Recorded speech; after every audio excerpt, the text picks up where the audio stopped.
Assalamualaikum warahmatullahi wabarakatuh. Selamat malam kepada Bapak Ali Ashar selaku dosen pengampu pada mata kuliah konversi dan scrapping kapal. Selamat malam juga kepada teman-teman semua mahasiswa Teknik Perkapalan Universitas Hang Tuah. Perkenalkan, nama saya Timbul Guntoro, mahasiswa Teknik Perkapalan Universitas Hang Tuah Surabaya, nomor induk mahasiswa 2024 Untuk tugas UTS pada semester ini, saya mengambil sebuah jurnal yang berjudul Analisis Teknis Konversi Kapal Motor Minajaya 11 Tuna Longline menjadi kapal pengangkut ikan. Analisis teknis ini membahas proses konversi kapal motor Minajaya 11 dari kapal tuna longliner menjadi kapal pengangkut ikan. Studi ini mencakup aspek teknis, keselamatan, dan ekonomis dari proyek konversi tersebut.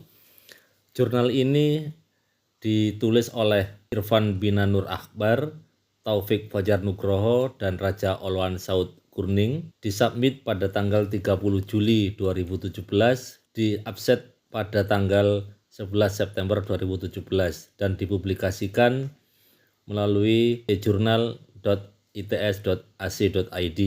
Adapun latar belakang dari konversi kapal Minajaya ini adalah, yang pertama, adanya perubahan regulasi dari Kementerian Kelautan dan Perikanan berdasarkan surat nomor B1234 garing DJTP garing P I 410.D4 garing 31 garing 12 garing 2015 mengenai dilarangnya pengoperasian kapal penangkap ikan di atas 150 gross tonnage. Artinya kapal Minajaya 11 ini yang memiliki tonase 500 gross tonnage tidak diizinkan lagi untuk menjadi kapal penangkap ikan.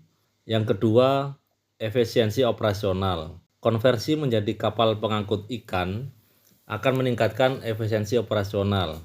Kapal dapat mengangkut hasil tangkapan lebih banyak dan mengurangi biaya. Yang ketiga, adanya permintaan pasar. Kapal Minajaya 11 ini akan sangat dibutuhkan oleh pasar untuk mengangkut ikan, sehingga volume ikan yang bisa diangkut menjadi lebih banyak. Kemudian ini juga akan membuat peluang bisnis bagi pemilik kapal.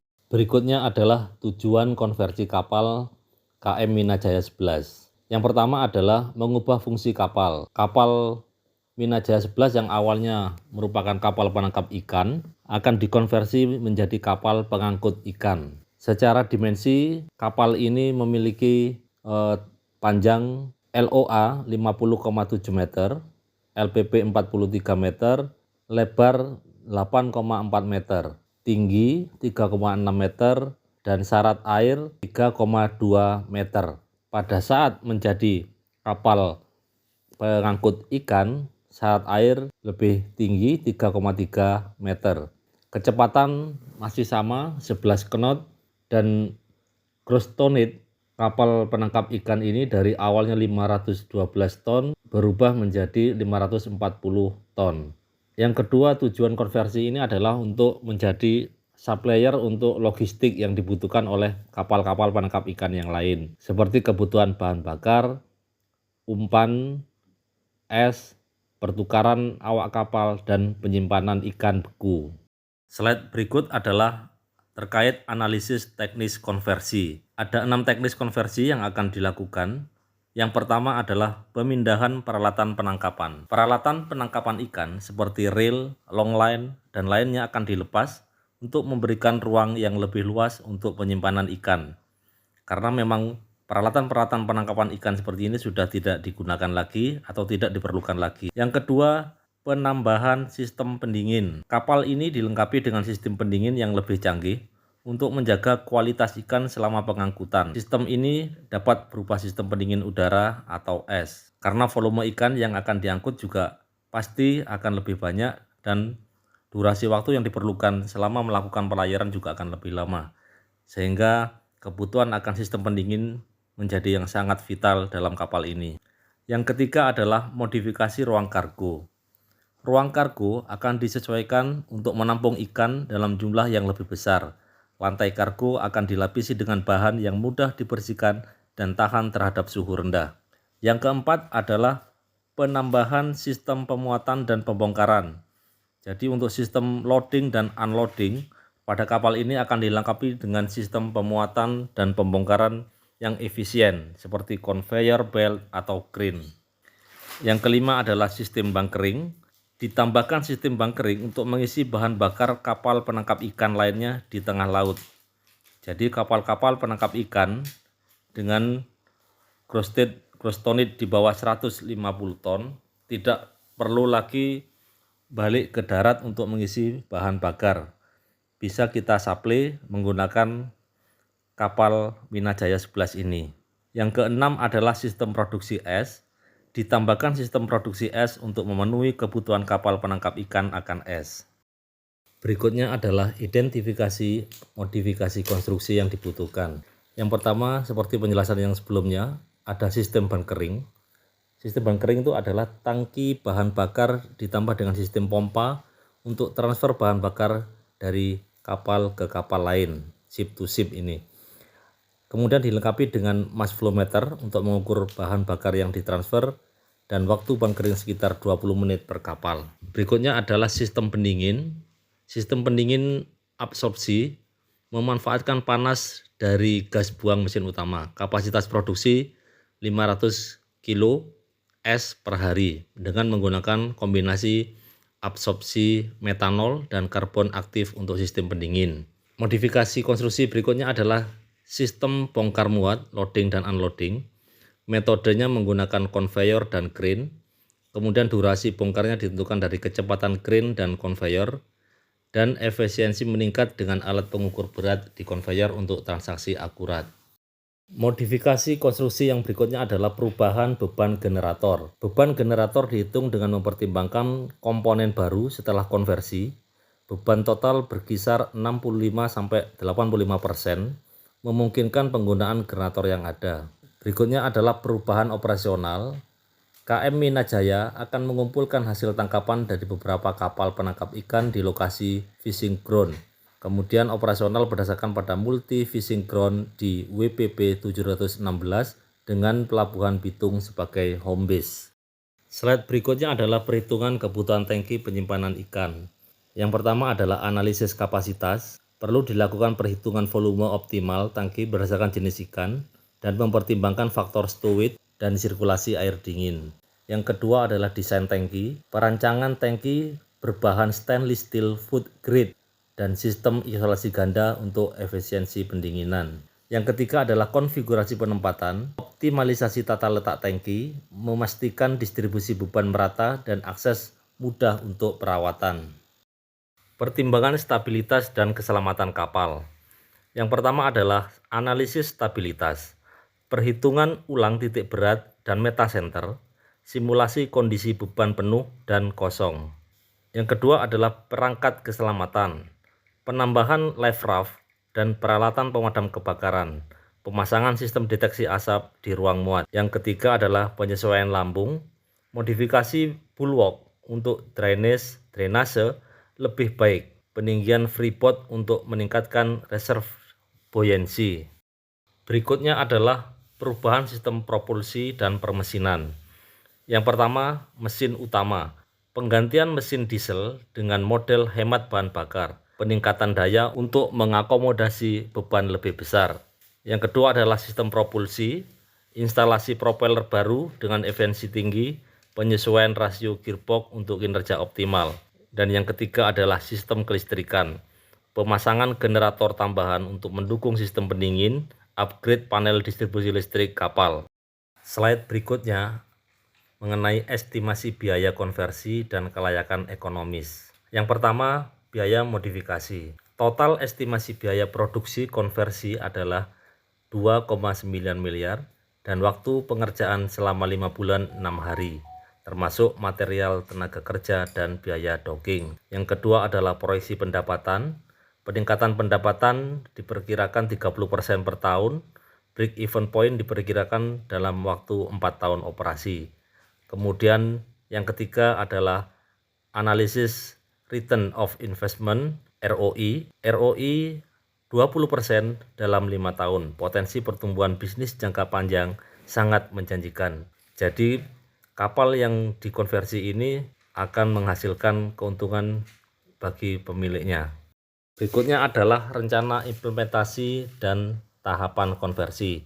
Yang pertama, persiapan dok, pemilihan galangan dan persiapan material. Estimasi waktu 1 bulan untuk proses administrasi dan logistik. Yang kedua adalah modifikasi struktur, pemotongan dan penambahan baja pada lambung, perkiraan durasi 3 bulan untuk pekerjaan struktur utama. Jadi kapal yang akan mengalami modifikasi di beberapa lambung akan segera dilakukan pekerjaan.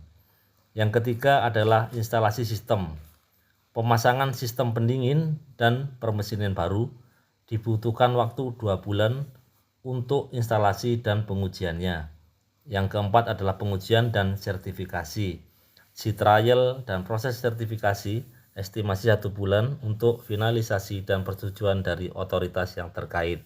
Slide yang terakhir adalah kesimpulan dan daftar pustaka. Yang pertama, kesimpulan. Berdasarkan kalkulasi, desain modifikasi, dan drawing yang dilakukan, didapatkan kesimpulan yang dijelaskan di bawah ini. Yang pertama, untuk mengubah kapal penangkap ikan Minajaya 11 menjadi kapal pengangkut ikan, langkah-langkah perhitungan dan penambahan sistem telah dilakukan, yaitu A. Sistem bongkar muat dihitung berdasarkan regulasi dari FAO mengenai bongkar muat ikan dengan menambah provision crane dan conveyor. B. Sistem bunkering dihitung dari standar FAO mengenai operasional kapal ikan dengan hasil total durasi bunkering selama 20 menit. C. Sistem pendingin absorpsi dihitung berdasarkan penelitian sebelumnya mengenai pembuatan es dari sistem absorpsi dengan kemampuan memproduksi es sebanyak 500 kilo setiap harinya. D. Analisis perhitungan beban generator dihitung berdasarkan regulasi dari kelas BKI, didapatkan kapal Minajaya 11 tetap dapat menggunakan generator existing karena load factor yang berkisar 65-85%. Yang kedua, kesimpulannya adalah untuk mengubah kapal penangkap ikan Minajaya 11 menjadi kapal pengangkut ikan, langkah-langkah penggambaran sistem telah dilakukan, yaitu A. Fire and Safety Plan diperbaharui, yaitu A. Fire dan Safety Plan diperbaharui berdasarkan standar dari SOLAS mengenai keselamatan kapal di laut. B. Sistem bongkar muat didesain ulang mengikuti standar dari FAO mengenai bongkar muat ikan dan sudah sesuai dengan standar. C. Sistem bunkering didesain ulang menggunakan regulasi dari GL dan BKI mengenai sistem perpipaan, bahan bakar, dan sudah sesuai dengan standar. D. Sistem absorpsi didesain ulang dengan menggunakan regulasi dari kelas GL dan BKI mengenai instalasi sistem pendingin pada kapal dan sudah sesuai standar. E.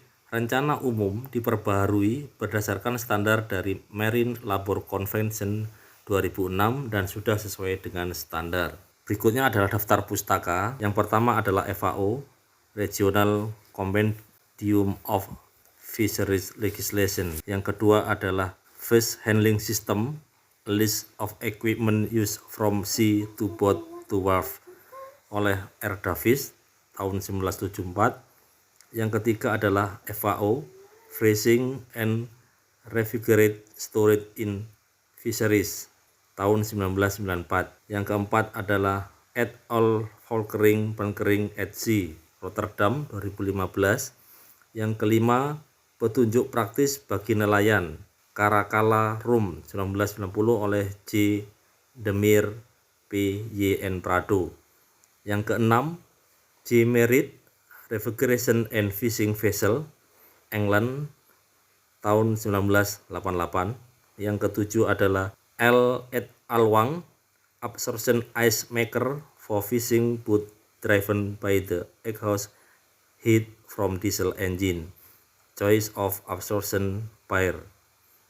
Yang kedelapan adalah R. Wang, SG and Wang, recent development of refrigeration technology in fishing vessel. Yang ke-9, XKN1, energy efficiency and economic feasibility of CCSP driven by Stirling engine tahun 2003. Demikian presentasi terkait dengan sistem konversi kapal KM Minajaya 11. Terima kasih. Wassalamualaikum warahmatullahi wabarakatuh.